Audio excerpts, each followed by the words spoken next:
Agora sim, quero saudar a todos com a graça e a paz de Jesus, amém? E quero desde já convidar você a abrir a palavra de Deus no livro de Jonas.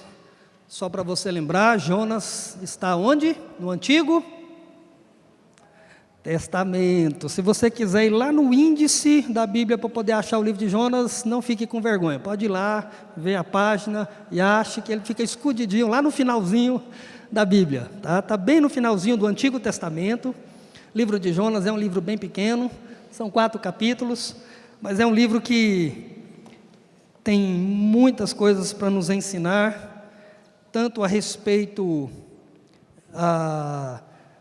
sobre a pregação do Evangelho, que é um livro missionário, mas também é um livro que trata de muitas questões do nosso coração, da nossa alma. E a gente vai estar pensando nesse livro em alguns estudos, alguns sermões, e hoje em especial nós vamos ler apenas os 3 primeiros versículos. Jonas capítulo 1, do verso 1 até o verso 3, vai ser o momento nosso agora para refletir naquilo que Deus tem para a nossa vida.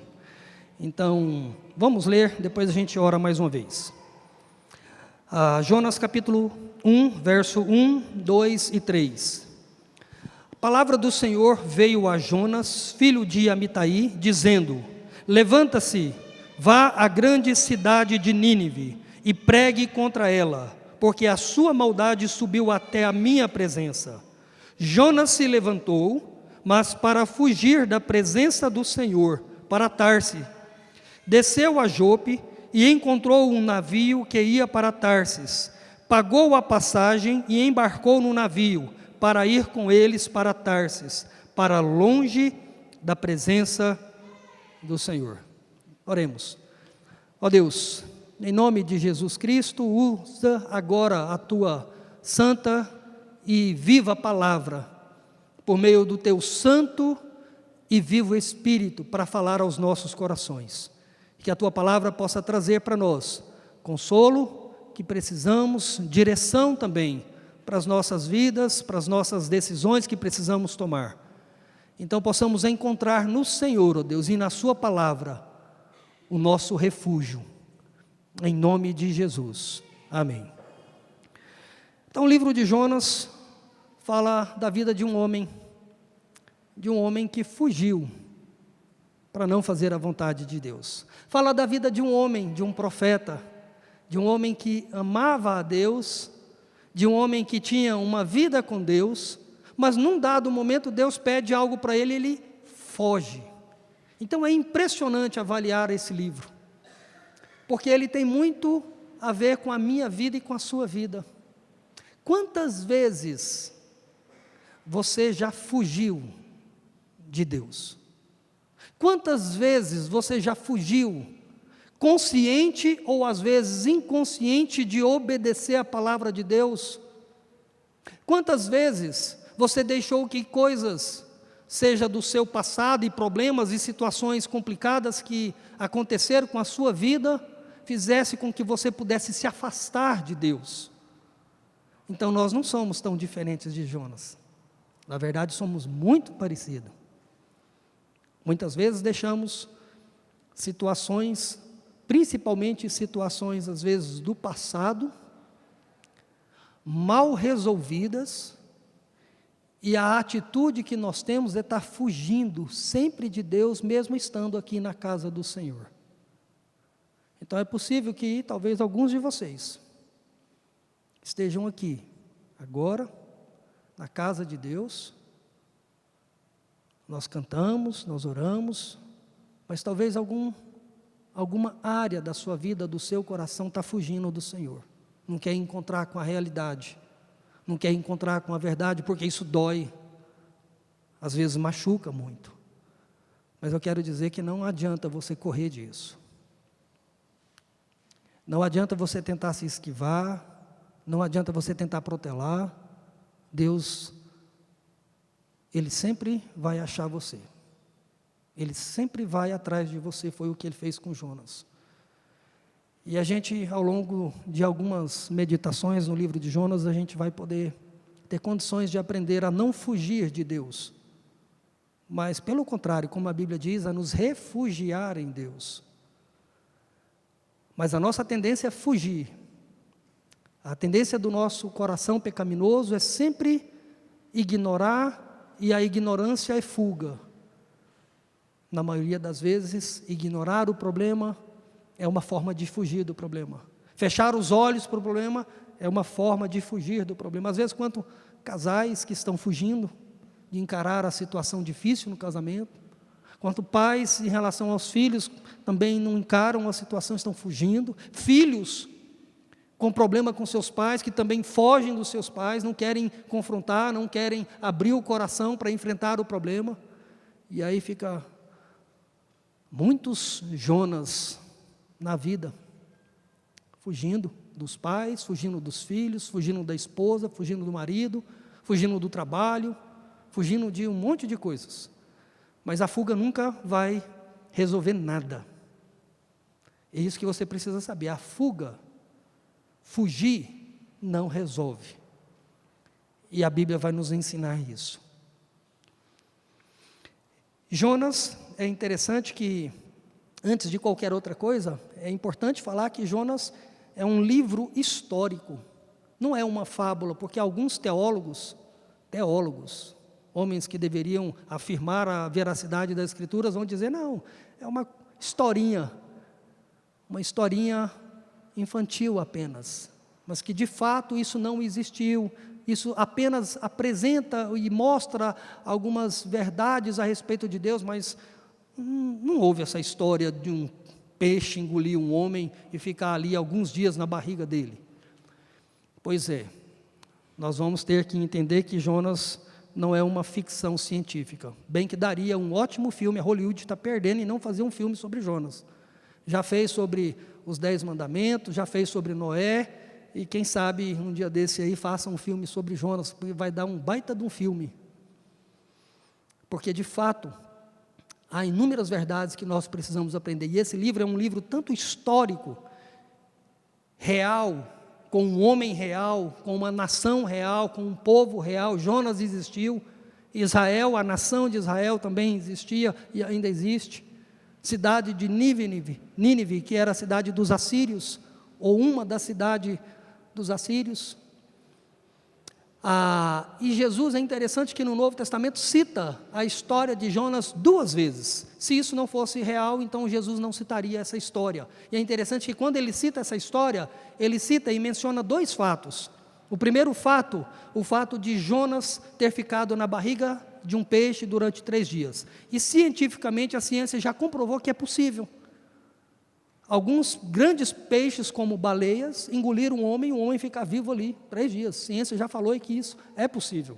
Então a Bíblia, literalmente, tem a comprovação científica. Não precisa disso, mas tem. E Jesus, num dado momento, quando eles pediram para Jesus, alguns fariseus pediram para Jesus, faça mais um milagre, ele disse, eu não vou fazer nenhum milagre mais. O milagre já foi feito. E aí ele cita Jonas. O único milagre que vocês vão ter consciência foi o milagre onde Jonas parou na barriga de um peixe e ficou lá 3 dias. Justamente, ou seja, a história de Jonas lá no Antigo Testamento já era uma história que apontava para Cristo, o Filho de Deus que ia morrer e ia ficar 3 dias na sepultura, ia ressuscitar. Então a história de Jonas é uma história cristocêntrica, aponta para Jesus Cristo. Mas a história de Jonas também aponta para um missionário que estava com raiva, com ira no seu coração, mas mesmo assim prega ali para os ninivitas, e toda a nação, mais de 120 mil pessoas, e alguns historiadores chegam a dizer que ali eles estavam falando só de homens, outros só de crianças, não importa, mas importa que pelo menos 120 mil pessoas se converteram com a mensagem de um profeta, e Jesus disse que essas pessoas convertidas, elas estão na glória. Então Jesus, ao citar o livro de Jonas, ele cita um livro histórico, de uma situação real e existente, e que aponta tanto para a questão missiológica, missões, um povo que não queria pregar o Evangelho para outras pessoas, e isso tem a ver também conosco, a dificuldade muitas vezes que nós temos de pregar o Evangelho e de testemunhar o Evangelho para outras pessoas. Jonas também teve e nós também temos. Então esse livro, ele é muito real, é um livro que a gente começa a perceber a nossa vida, a nossa história aqui. E é interessante que, dentro dessa perspectiva, o livro de Jonas ele pode ser dividido, esses 4 capítulos, em 2 partes. O capítulo 1 e 2, literalmente narra sobre a ideia de Jonas fugindo de Deus. E nessa fuga, literalmente, Deus chama Jonas para pregar o evangelho a Nínive, e ele diz que vai para Nínive. E ele foge e Deus vai atrás. Literalmente, Deus persegue Jonas de diversas formas. Vai atrás de Jonas, Deus não desiste de Jonas. Usa da sua misericórdia para com a vida daquele homem. E lá na barriga do peixe, aquele homem se arrepende. Clama a Deus, Deus o livra. E aí Jonas, de novo, agora recebe a palavra de Deus para ele ir para Nínive. E agora ele vai, no capítulo 3 e 4, ele vai e prega. E Deus converte o coração daquele povo. E Deus é misericordioso, não apenas com Jonas, mas Deus também é misericordioso com Nínive, com os ímpios. Então aqui nós percebemos a misericórdia de Deus em lidar com gente crente, e a misericórdia de Deus em lidar com gente descrente. Então esse livro não é sobre Jonas, esse livro é sobre Deus em usar a sua misericórdia. E todas as vezes que a gente conta essas historinhas, principalmente no departamento infantil, é muito bom que não torne Jonas um super-herói, porque Jonas não foi nenhum super-herói.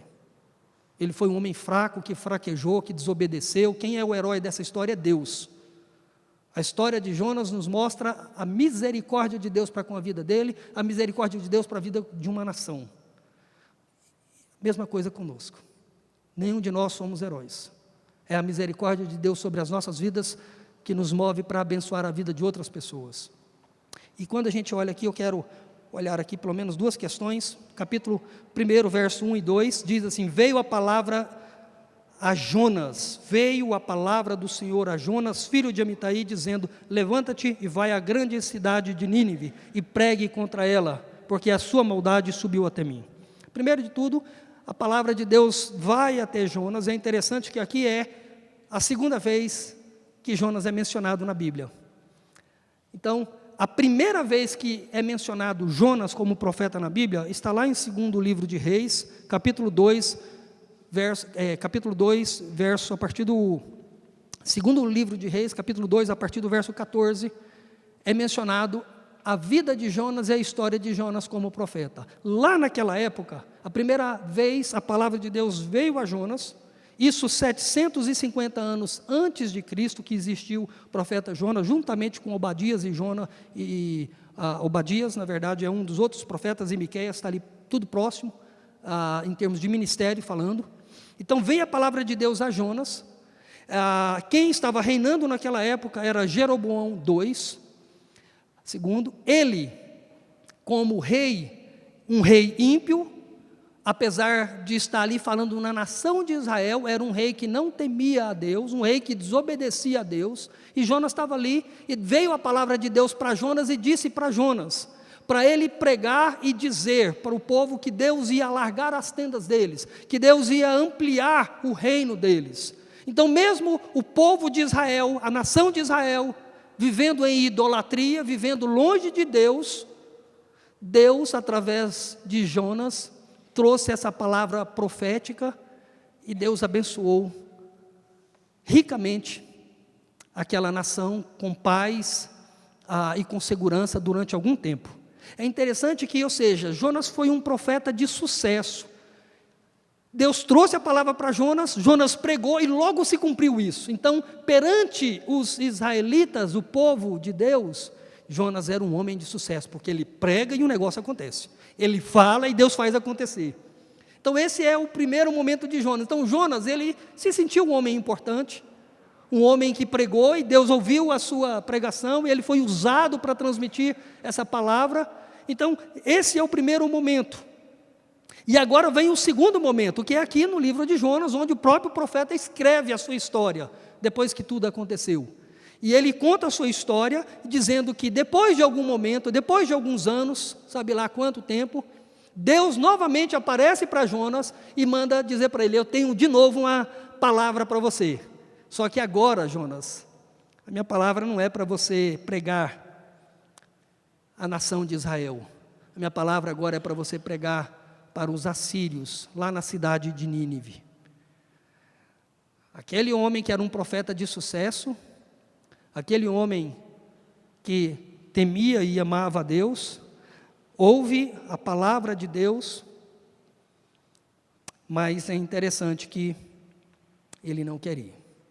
Ele tinha um grande privilégio de poder ser uma bênção para outras nações, assim como ele foi uma bênção para a nação de Israel, que estava vivendo de forma ímpia. Preste bem atenção nisso. Israel, nesse momento, apesar de ser o povo de Deus, havia uma grande idolatria entre o povo, e Deus abençoa o povo de Israel. Agora Deus está dizendo: eu também quero abençoar os ninivitas, e eu quero que você vá lá e leve uma palavra para eles. Se eles não se arrepender, eu vou condená-los, mas eu quero que você leve essa palavra. E é interessante que Jonas deveria lembrar de Abraão, o seu pai na fé, o pai na fé de todos os judeus, o pai de sangue de todos os judeus, porque Deus havia prometido a Abraão, quando tirou Abraão da sua terra e mandou para uma outra terra, Deus diz a Abraão que faria de Abraão e da descendência de Abraão uma bênção para outras nações. Então Jonas, naquele momento, como cristão, como crente, deveria dizer: que bênção, eu serei o primeiro profeta, porque até então nenhum outro profeta tinha sido enviado para outras nações. Todos os profetas foram enviados somente para a nação de Israel. E Jonas diz: poxa, que privilégio maravilhoso que eu tenho, de levar a palavra de Deus para outras nações. Que bênção! Mas que a gente percebe que Jonas não entendeu isso como um privilégio. E no verso 3, interessante que Deus fala com Jonas, e no verso 3 nós temos aqui a resposta de Jonas. Jonas se levanta, mas para fugir da presença do Senhor, para Tarsis, desceu a Jope e encontrou um navio que ia para Tarsis, pegou a passagem e embarcou no navio para ir com eles para Tarsis, para longe da presença de Deus. Queria que colocasse uma imagem, tem uma imagem aqui, queria que vocês dessem uma olhadinha. Deus fala para Jonas ir para Nínive, ele vai para Jope, de Jope ele segue para Tarsis. Olha aqui no mapa, primeiro pontinho ali no meio ali está Jerusalém, e Jonas deveria ir à direita, 800 quilômetros, Nínive. Pois ele vai quase 4.000 quilômetros para Tarsis. Tarsis era o último lugar que um ser humano naquela época podia ir. Ele atravessa todo o continente. Tarsis é uma das cidades que fica na Espanha.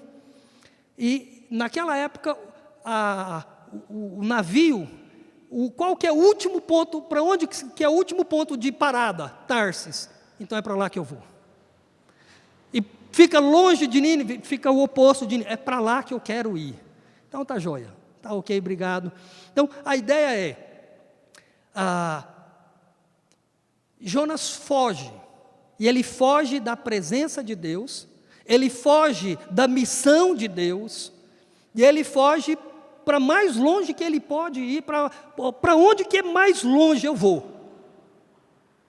E é nessa fuga, nessa perspectiva de fugir, o que deve estar, o que a gente deve pensar aqui em relação? Primeiro, por que Jonas quis fugir?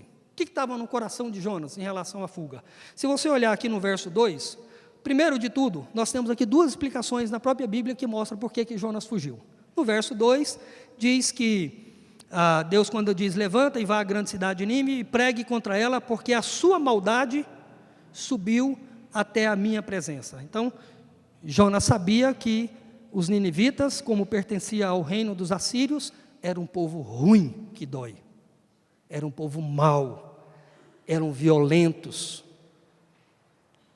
era um povo muito, mas muito ruim. É interessante que, e alguns comentaristas chegam a dizer, historiadores, que os assírios, em algum momento, já tinham invadido parte de Israel, e já tinham guerreado com eles e provavelmente matado, quem sabe, algum amigo, algum parente, mas da nação. Então Jonas, além de Nínive ser um país, um povo que era tido como um povo ruim, mau, Jonas talvez tenha tido algum problema pessoal em relação à sua nação. Aquele país talvez já tenha feito maldade na nação de Jonas, no povo dele. Então Jonas tinha essa consciência e esse é um dos motivos.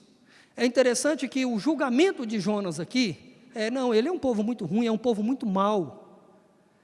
E é muito fácil a gente fazer esse julgamento com outras pessoas, que as pessoas são ruins demais, são terríveis. E a gente às vezes esquece de olhar o nosso próprio coração. Jonas esqueceu de olhar o seu próprio povo. Um povo que tinha tudo para ser um bom povo, o povo que tinha tudo para ser um povo temente a Deus, que obedecesse a Deus, e a nação de Israel estava também um povo mau. Mas Jonas olha, não, Nínive é muito mal, eu não posso ir. Mas há um outro indício aqui também. No capítulo 4, vamos aí, muda a sua página aí, capítulo 4, mostra aqui uma outra razão porque Jonas fugiu. Capítulo 4, verso 1. Mas depois que Jonas, no capítulo 3, fala que Deus tirou Jonas da barriga do peixe, Jonas foi lá e pregou, e o povo se converteu. Está aqui no capítulo 3, verso 10.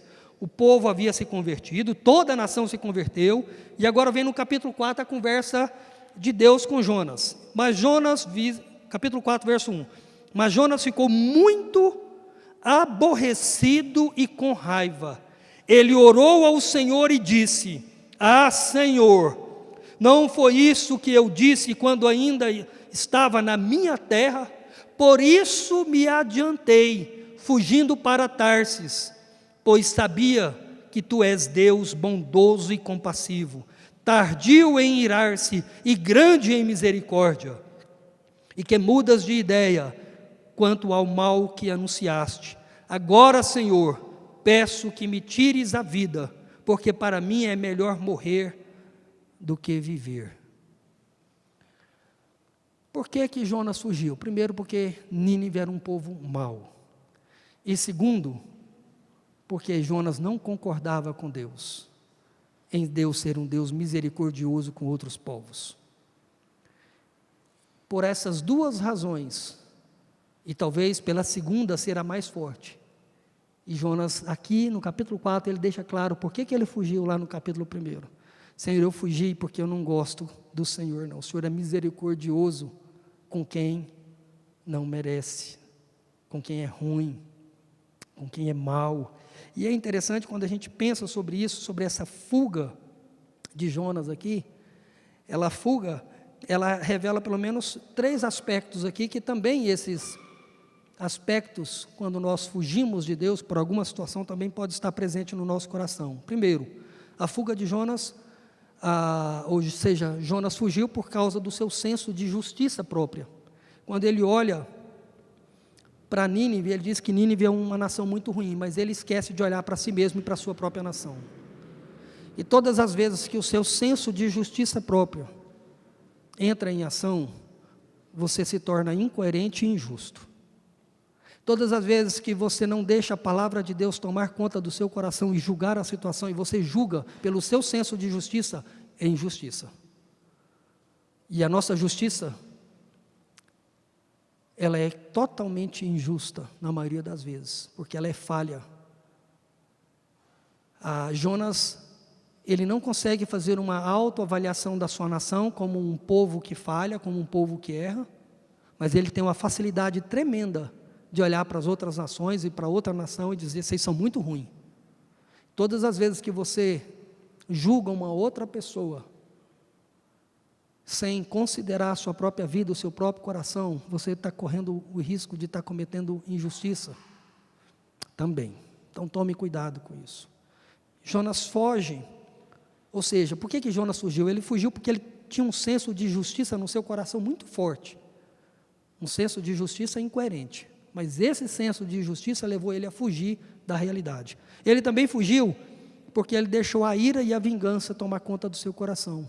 Aquilo que aconteceu no passado, lá atrás, por alguma razão, por alguma guerra, por algum problema que ele passou com os assírios, ou que ele ouviu falar de alguma guerra, alguma destruição que os assírios fizeram com outros povos, ele deixou aquele negócio tomar conta do coração dele, e aquele senso de ira, aquele senso de raiva, fez ele fugir para bem longe da presença de Deus. E terceiro, poderia colocar aqui, ele fugiu não apenas por causa do senso de justiça, não apenas por causa da ira, mas ele fugiu também porque Jonas, ele não queria usar de misericórdia. Endureceu o coração dele não havia espaço para perdão, não havia espaço para ser misericordioso. E a raiva dele de Deus é porque Deus, ele sabia que Deus poderia salvar aquele povo. E como ele tinha muita raiva e o julgamento dele, aquele povo não merecia ser salvo, então ele preferia fugir, e agora nesse segundo momento aqui, conversando com Deus, ele preferia até morrer. O tanto que era a ira e a raiva no coração dele. Então isso deve nos levar a pensar sobre como está a nossa vida, diante dessa palavra, diante desse livro. Eu quero deixar aqui duas aplicações. A primeira aplicação: todos nós como cristãos, nós somos chamados, comissionados por Deus para pregar a palavra para todas as pessoas que estão perdidas, não importa se estão longe e não importa se estão perto. Todos nós, se você é crente, se você é cristão, você não precisa de uma revelação como Jonas precisou. Nós já temos a Bíblia, que é a revelação de Deus, e a Bíblia como revelação de Deus, em várias passagens, principalmente do Novo Testamento, Mateus 28, verso 19, fala sobre ir, fazer discípulo de todas as nações. Marcos 16, sobre pregar o Evangelho para todas as criaturas. Atos 1, verso 8, sobre ser testemunha de Jesus em todos os lugares. Então nós não precisamos de nenhuma revelação de Deus dizendo para a gente pregar o Evangelho para as pessoas perdidas, seja dentro da sua casa, seja fora da sua casa, seja em qualquer lugar. Você não precisa de nenhuma revelação de Deus para dizer isso, você precisa ir pregar. Você tem pregado? Você tem testemunhado? Porque se você não tem feito, você está fugindo de alguma forma disso. Você está esquivando. Jonas teve as suas razões. A pergunta é: qual que é a sua razão para não pregar o Evangelho? Qual que é a sua razão para não testemunhar o Evangelho de Jesus Cristo para outras pessoas? E aí eu gostaria que você avaliasse o seu próprio coração para que você pudesse entender quais razões. Vergonha. O caso de Jonas era ira, era raiva. Talvez o seu caso não seja isso, mas talvez o seu caso seja, talvez porque você acha incompetente, talvez porque você acha vergonhoso se expor. Não importa qual seja a razão, você está fugindo quando você não prega a palavra de Deus para as outras pessoas. Então, pare de fugir. Avalie o seu coração, se coloque diante de Deus e peça ajuda para que você possa ser uma testemunha de Jesus Cristo. Segundo, fugir da presença de Deus nunca vai resolver problema nenhum. Jonas, quando ele começa a fugir, e na próxima palavra que nós vamos trazer a respeito de Jonas, a gente vai perceber que a partir do verso 4, do capítulo 1, a partir do verso 4, a fuga de Jonas se tornou num tormento para a vida dele. Tempestade, vento, e até foi lançado à morte.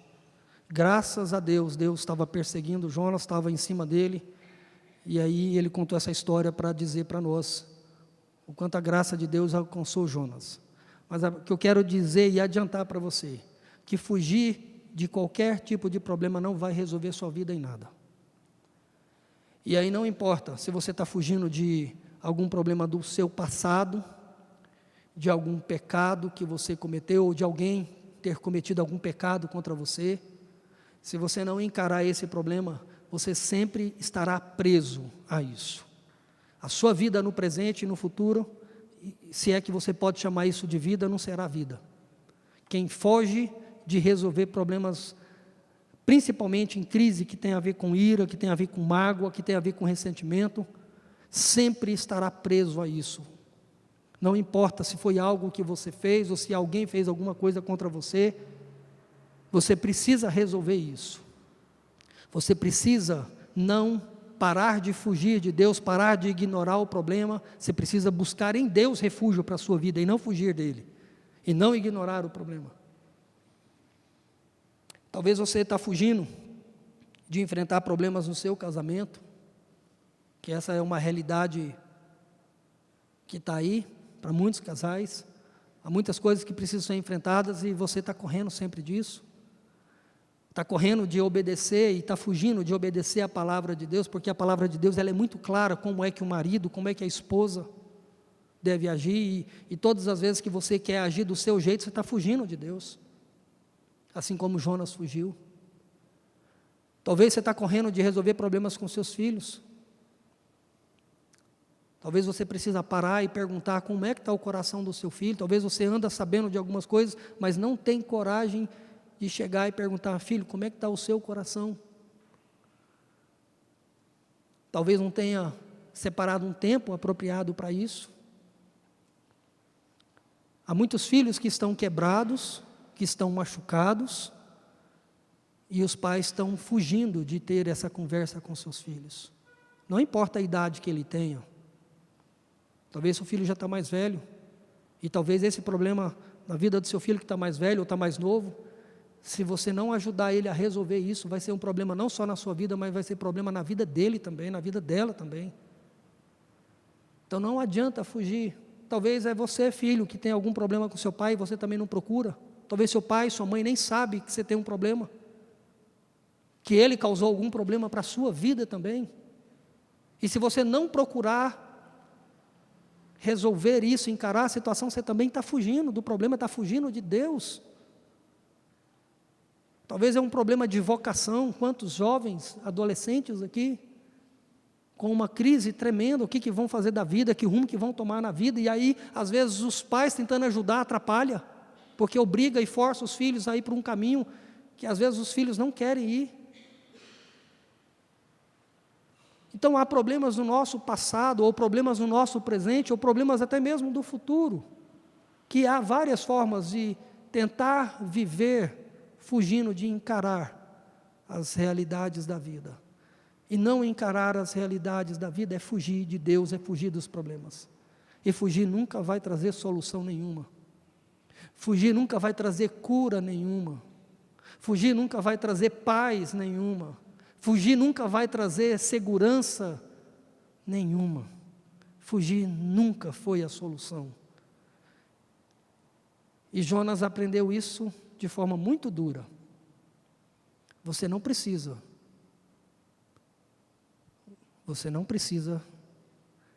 passar por tudo o que Jonas passou, mas se for preciso, Deus vai fazer um peixe te engolir também. Se for preciso, Ele vai fazer uma tempestade vir sobre a sua vida. Se for para quebrantar o seu coração, Deus é soberano para fazer muitas coisas, para quebrantar o seu coração e fazer você encontrar somente nele refúgio para a sua vida e parar de fugir de Deus, e parar de fugir de qualquer coisa. Deus não nos criou para fugir, Deus nos criou para a gente refugiar nele. Ele é a nossa segurança, Ele é o nosso amparo, Ele é a nossa esperança, Ele é o nosso porto seguro.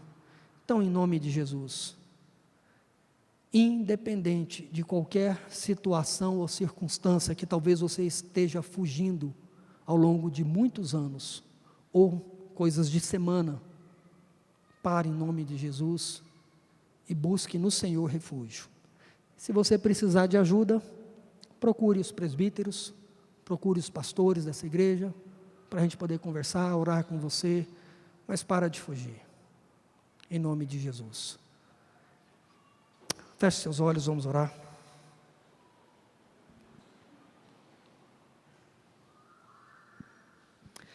Queria que você colocasse a sua vida diante de Deus agora, com seus olhos fechados. Feche seus olhos, baixe a sua cabeça.